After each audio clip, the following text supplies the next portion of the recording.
Is now.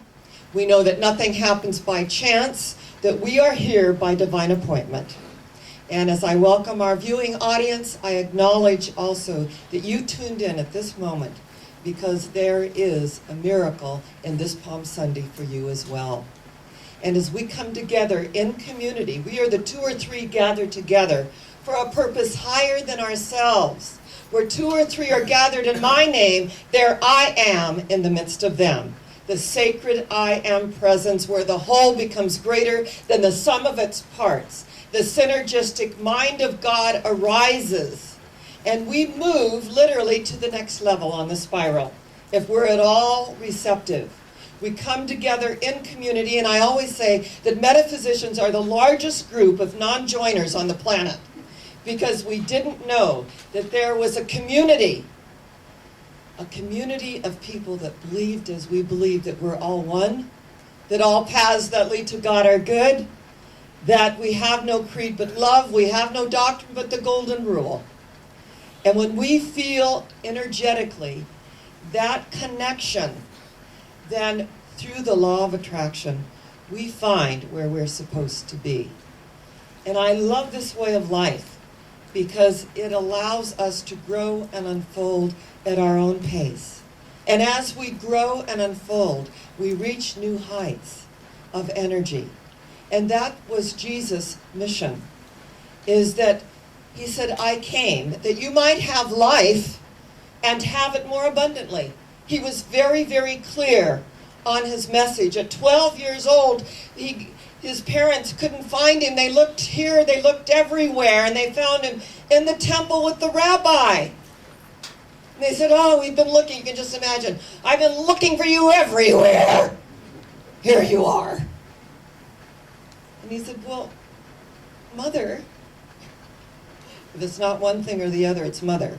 Mother, he said, I'm about my Father's business. At 12 years old, he knew his mission. We come into the planet with a mission and a destiny, each and every one of us. As our humanness gives way to the divine, the Christ consciousness, the Buddha nature, whatever we choose to call it, arises triumphant and victorious over the everyday. Jesus said, be of good cheer. I have overcome the world. I have overcome the world of conditions, appearances, and effects. When he rode into Jerusalem, remember metaphysically, Jerusalem is the holy city. It is the place where people had revelations and they came together to study. When we realize that as we go within to the secret place of the Most High, blessed are they who cometh in the name of the Lord. Blessed are they that know their mission, their purpose, that whatever we're here to do, first and foremost, is to have that spiritual foundation of oneness, and everything springs out of that. And it doesn't mean that we're not going to have challenges and conflicts that come up, but the truth is, it's about the law of non-resistance and not giving our power away to any outer thing. Gandhi had it right, didn't he? And it's so interesting because I met the dean of Morehouse College, where Martin Luther King Jr. went. And he said, you know, Martin Luther King believed in civil disobedience and nonviolence. And Gandhi, he got this from Gandhi, who believed in civil disobedience and nonviolence, to do it through peaceful means. And I said, and do you know where Gandhi got it? And he said, well, no, I don't. He said, and I told him, if you read Ralph Waldo Emerson, civil disobedience when he went to jail because he would not pay taxes to a government who believed in slavery. And when Thoreau came to see him, said, what are you doing in there? He said, what are you doing? The question is, what are you doing out there that you would pay taxes to a government that would enslave precious human life? He believed in his convictions. Jesus believed in his convictions. Buddha believed in his convictions. Muhammad had a revelation in a cave. A revelation. and it was all revealed about the oneness. And it's all about how we interpret the Bible, the Quran, the Eight Noble Truths. It's amazing how when we open the space to realize our oneness, that there is a golden thread that moves in every world religion. And I'm very clear that we become who we breathe with. We become who we breathe with. And it's very interesting because the disciples were just a motley little crew. They were fishermen, and there was a tax collector, and they were gossiping about each other. He collects taxes and all of that. And the more they breathed with Jesus, the more they studied with the master teacher, their humanness began to return to its native nothingness as the truth of their being arose through these esoteric teachings. Resist not, turn the other cheek. What that means is, don't get caught up in the negativity of the day, turn the other cheek. Resist not, agree with thine adversary quickly. And you think, agree with thine adversary quickly? I mean, I'm in the right here, and I'd rather be right than happy. Agree with thine adversary quickly. Turn away from it. Don't give it power or energy. Jesus said the truth need not be defended. You know who you are. You don't need to defend anything. We are who we breathe with. Buddha's devotees breathed with him, and the transmission of energy went out into the world of darkness. There's a beautiful story about a wise old man in a village. And everyone went to him for their problems and for him to solve what was going on in their lives. And two little mischievous boys decided, we're going to trick him. We're going to get a bird, and we're going to ask him if it's alive or dead. If he says it's alive, we'll smother it. If he says it's dead, we'll let it fly. So they went to the wise old man in the village. And they said, tell us, wise man, we have a bird. We'd like to know, if you're so wise, is it alive or dead? And he bowed his head and he looked into the eyes of the two little mischievous boys. And he said, son, it's in your hands.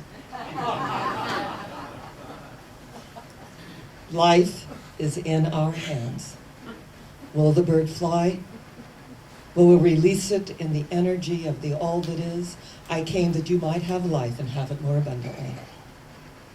Another beautiful, in this Palm Sunday, where Jesus went in and he performed miracles, and the blind could see and the lame could walk.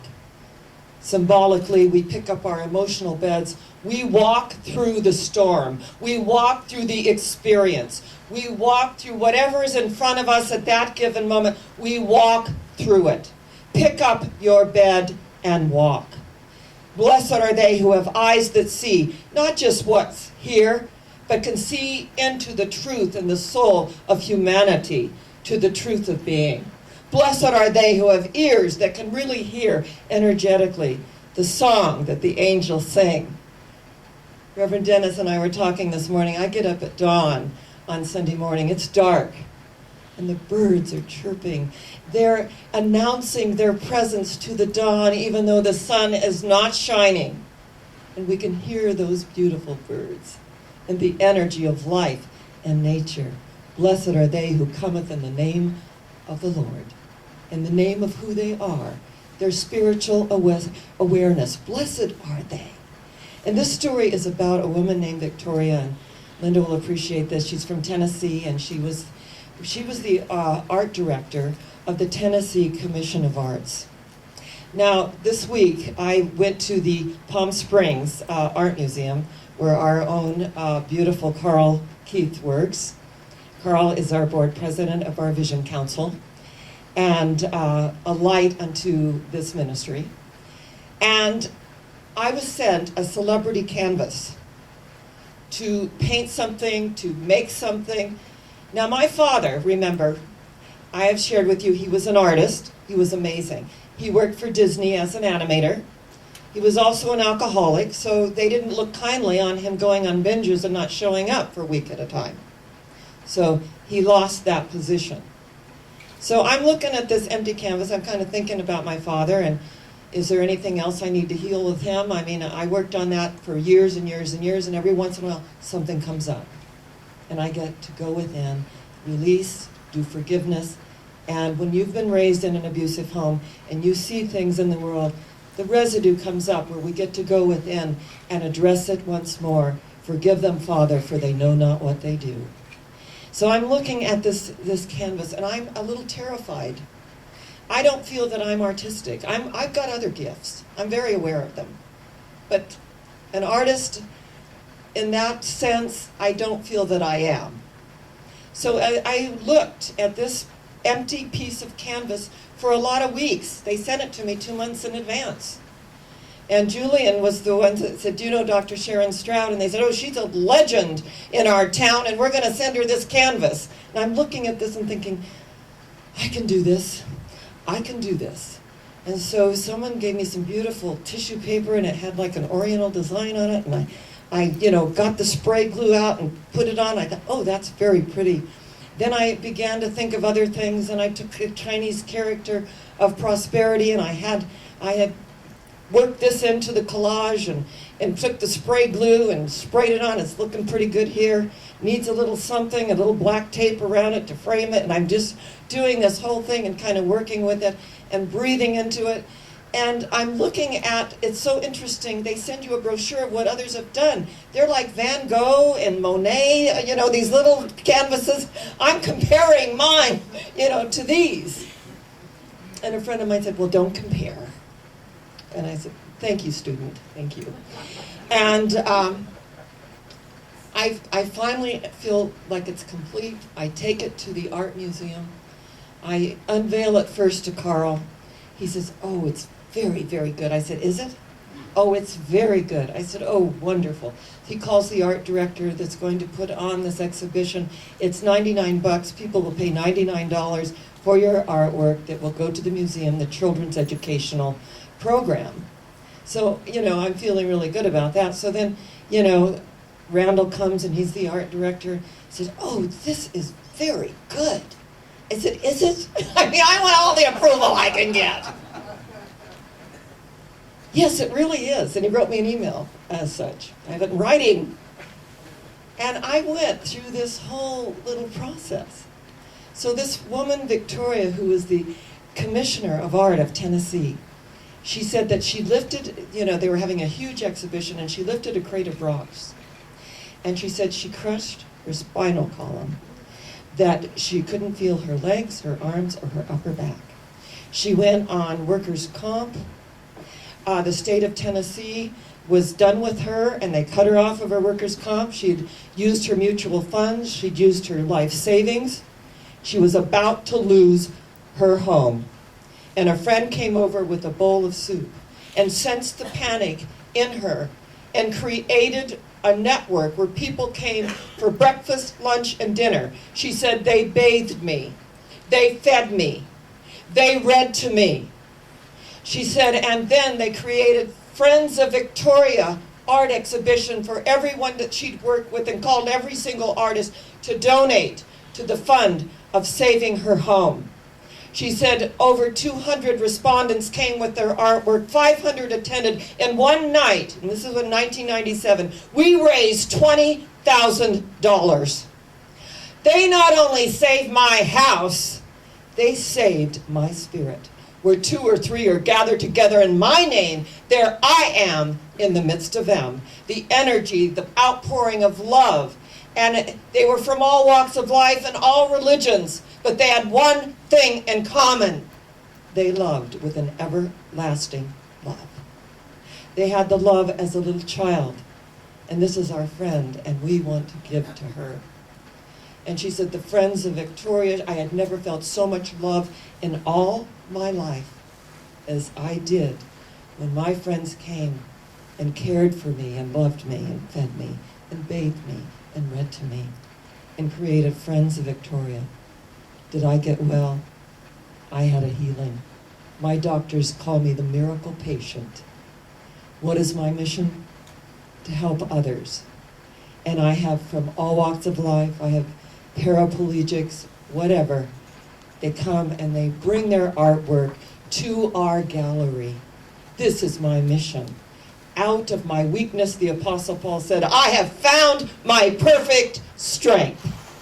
Out of my infirmity, out of this energy, I have found my perfect strength. Think about it.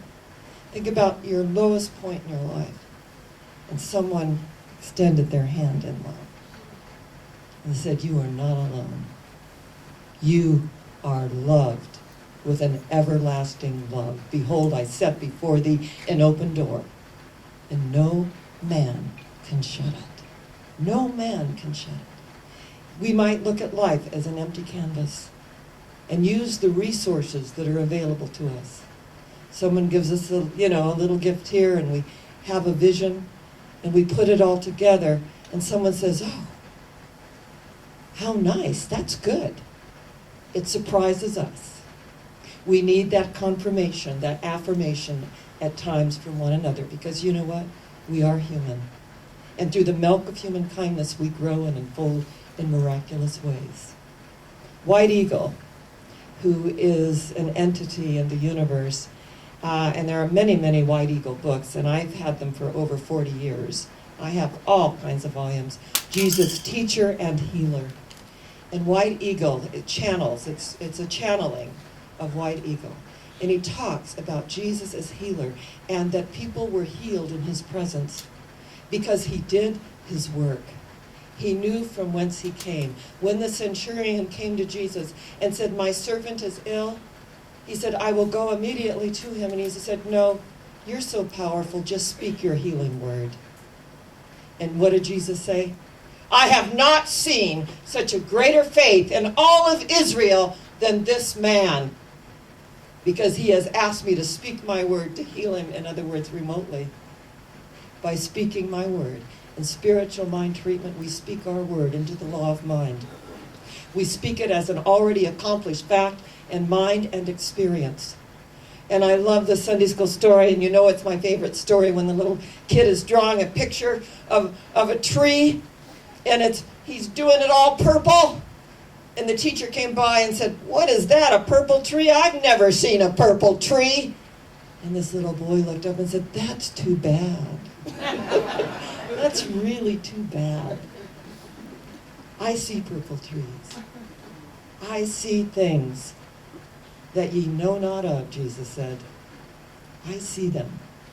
I know them. I eat of a meat ye know not of.